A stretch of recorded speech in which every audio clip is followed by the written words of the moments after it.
O Messenger. Ya ayyuhal Rasul, O Prophet. Ya ayyuhal Muzammil, O he who is wrapped up. Such respect, such reverence over any other prophet that he won't even call him by his name. He calls him by his title. He calls him by his state of being. O you who is wrapped up. قُمِ اللَّيْلَ إِلَّا قَلِيلًا. Pray at night, but for a little. نِصْفَهُ, half of it. أَوْ ينقص منه قليلا, or pray a little less than the half of the night. أَوْ زِدْ عَلَيْهِ. Allah says pray half the night. Less or more, it doesn't matter. أَوْ زِدْ عَلَيْهِ. More than half, fine. Less than half, fine. But what's the most important thing Allah wants the Prophet to do at night? وَرَتِّلِ الْقُرْآنَ تَرْتِيلًا. Make sure you do one thing, O Muhammad sallallahu alaihi wasallam.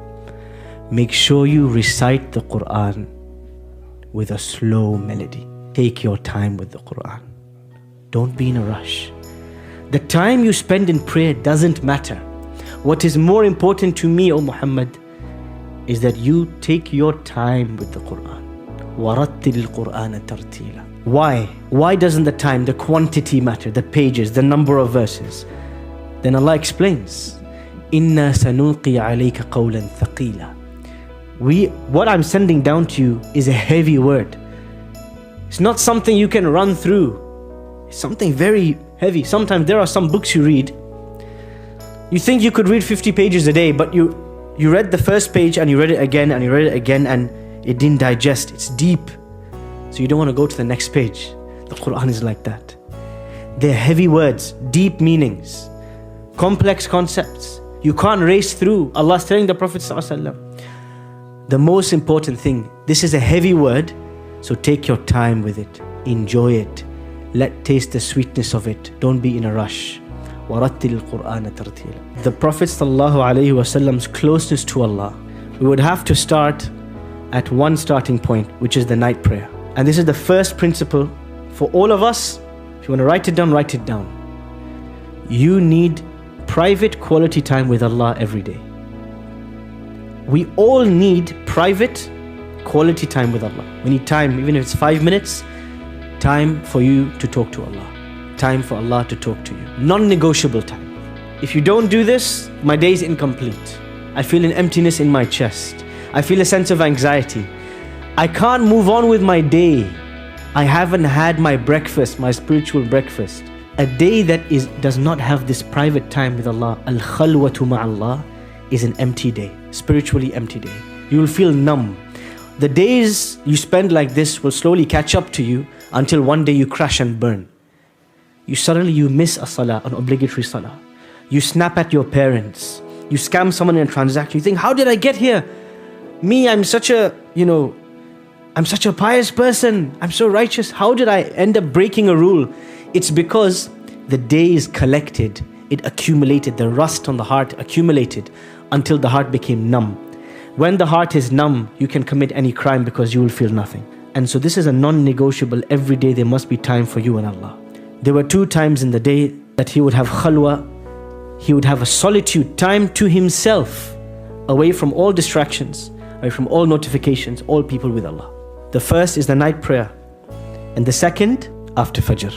وَقُرْآنَ الْفَجْرِ. Allah says the recitation at Fajr, إِنَّ قُرْآنَ الْفَجْرِ كَانَ مَشْهُودًا. That morning time, that pure time in the morning is witnessed by the angels. If he had people to visit, funerals to attend, old people to serve, an army to manage and organize, all of this would happen after Fajr. But that Fajr time, don't disturb me, don't come to me, don't call me, don't message me, this is my time with Allah, this 1 hour.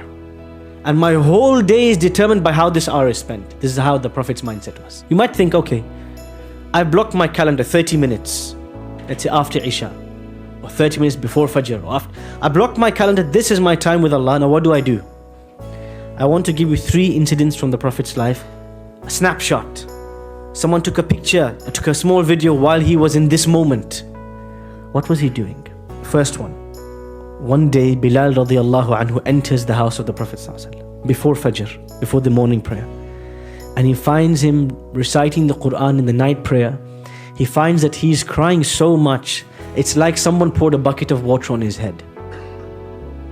And after the Salah, he asks him, O Prophet of Allah, what led you to cry so much? I've never seen you sob this much before. The Prophet ﷺ says to him, do you know, Bilal, what Allah revealed to me tonight?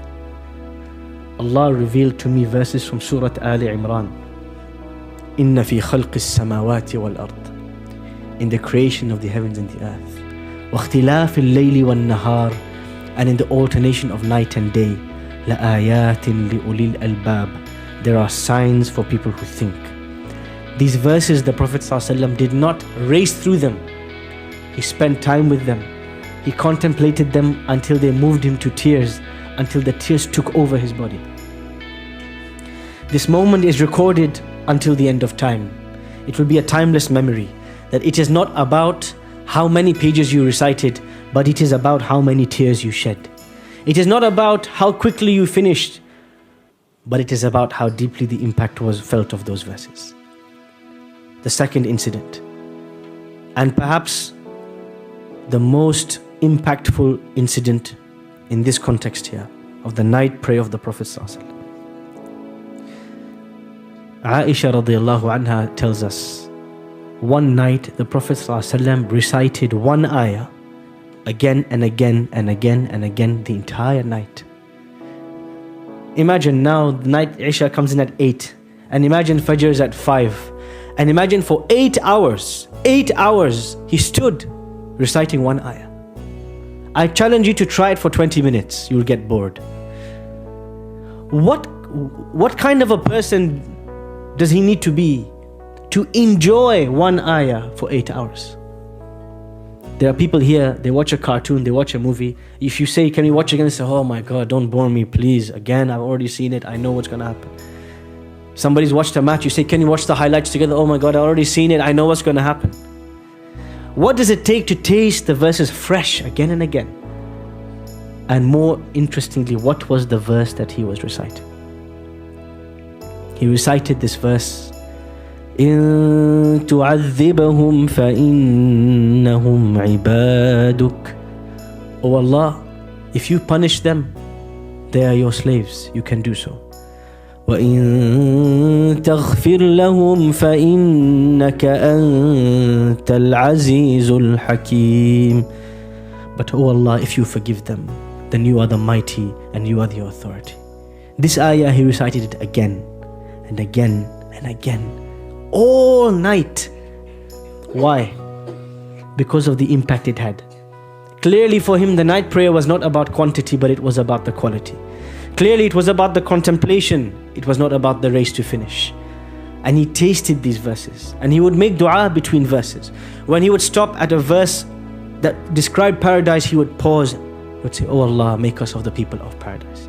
And when he would recite a verse of hellfire, he would pause. And he would say, oh Allah, protect me from the hellfire. The sign of a prophetic prayer is not how much you recited, but how much you stopped. It's not about how much you recited, but how little you recited. It's not about how quick the rak'ah was, but how slow it was. It is not about the length of your thawb, but how far your tears dripped onto the carpet. The third situation.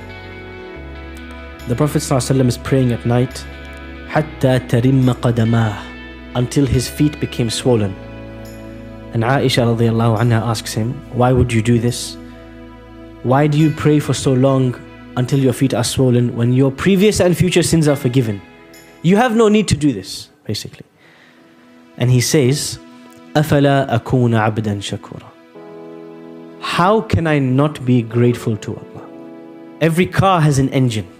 Every airplane, if you look at a big Boeing, a big air, inside there's something moving it, making it move. Something giving it speed, rotation. Something giving it that horsepower. If we say the Prophet ﷺ, you look at his worship, it looks like a jet, like a speeding jet. Look how far he's going. Look how much mile he covers. But what was the engine that moved him? What was the muharrik? What was inside him? It was this feeling of being indebted to Allah. How much Allah has given me, yet how little I show. What we realize from this hadith of Aisha, the greatest worship of the Prophet ﷺ was not his bodily worship. It was the worship of the heart. Whatever you saw outside, inside something far greater was happening. Whatever on the outside you saw of his ruku' and his standing and his sujood, the level of gratitude to Allah in his heart was far outstripped what you saw on the outside. The outside could not show you the depth of gratitude, the depth of shame he had from Allah, the depth of love of Allah, the depth of fear of Allah in his heart. You could never know how deep it was. You only got the iceberg, you only got the tip of the iceberg on the outside of the Prophet. And therefore, for most of us, for many of us, it is not that we don't pray Salah on time or that we don't pray Salah often enough. It is not that we don't care about the night prayer. It is that deep down, we do not have the same feelings towards Allah. The feeling of love, the feeling of fear, the feeling of indebtedness, of shame, the feeling of gratitude, that doesn't exist in the heart. If the engine is not working, the plane will not fly. If a camel doesn't have food, it will not walk. This is the nourishment of the heart. Those emotions, if those emotions are not there, the outer worship is going to be empty. And this is what made the Prophet ﷺ's worship greater than the worship of any man on this earth. He made the same movements. Arguably, some companions of the Prophet would go further than him. They would stand up for longer.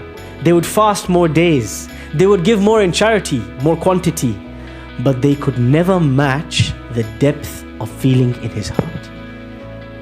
And so if you want to compete, don't compete on quantity, but compete in depth and quality. This is what the Prophet ﷺ teaches. أَفَلَا أَكُونَ عَبْدًا شَكُورًا. What moves you to worship is greater than the worship itself. The intention is greater than the action. What is in the heart is greater than what is on the limbs. If you want to get started emulating the Salah of the Prophet ﷺ, just the Salah. For a month, my advice, don't pray any additional voluntary prayers. Start with the obligatory Salah. Pray it early, pray it on time, take your time. 10 minutes, 15 minutes. Lunch break at work, maybe you get 30 minutes for lunch, 45 minutes for lunch, 10 minutes, 15 minutes, Salah. Book a room, find a place, find a corner. Get rid of the distractions. Make this the most important part of your day. Try doing this for a month, just focusing on the 5 daily prayers, no more, no less. When you get to this level, then you add a new habit, the 12 sunan. The Prophet ﷺ in some narrations 12, some narrations 14 sunan. Sunnah, voluntary prayers that he would pray every single day. In the Hanafi madhab, these are the sunnah mu'akkadas, the emphasized sunan. Once you complete this, then the next level, the night prayer, the duha prayer. But don't try to race to the end straight away. Build it like a building, like a foundation, one by one, until you get to a place where you can manage many things at once. First principle, if we want to emulate his worship. Quality over quantity. Inward, more important than what's happening outside. Okay, this is the first. The second principle, the principle of consistency. The principle of consistency. The Prophet ﷺ says in famous hadith, أَحَبُّ الْأَعْمَالِ إِلَى اللَّهِ أَدْوَمُهَا وَإِنْ قَلَّ. The most beloved deeds to Allah are consistent even if they are small. What does consistency mean? It means this action, this habit is so important in my life. If I miss it, I will compensate for it. I will make it up later. So if the Prophet ﷺ would miss his sunnah, his 12 sunnah, the 12 sunnahs he would pray every day, or 14 depending on which narration you take, he would make them up later. If he missed the night prayer, he would make it up in the daytime. Because these are his habits. These are the pillars of his day. They never change. They never move. They never sway. This is consistency. When you do something consistently, you start to realize on a daily basis, you won't see the effect. But there's a compound effect. Say every mountain starts with a pebble. One pebble, another pebble, another, before you realize it's a mountain. The Prophet ﷺ, this is how his worship would be, small but consistent. So when we want to copy, embody, emulate the Prophet ﷺ, we have to start with something small that we can do. We have to be realistic. The Prophet ﷺ says, when he's giving advice about this, he says, إِكْلِفُوا مِنَ الْأَعْمَالِ مَا تُطِيقُونَ. Take on board deeds that you are actually realistically able to do. فَلَنْ يَمَلَّ اللَّهَ حَتَّى تَمَلُّوا. Allah doesn't get bored, but you might get bored. Don't overdo it. So start with once a week. You can do once a week, make it twice. You can do twice, make it 3 times, 4 times. Hold yourself to account.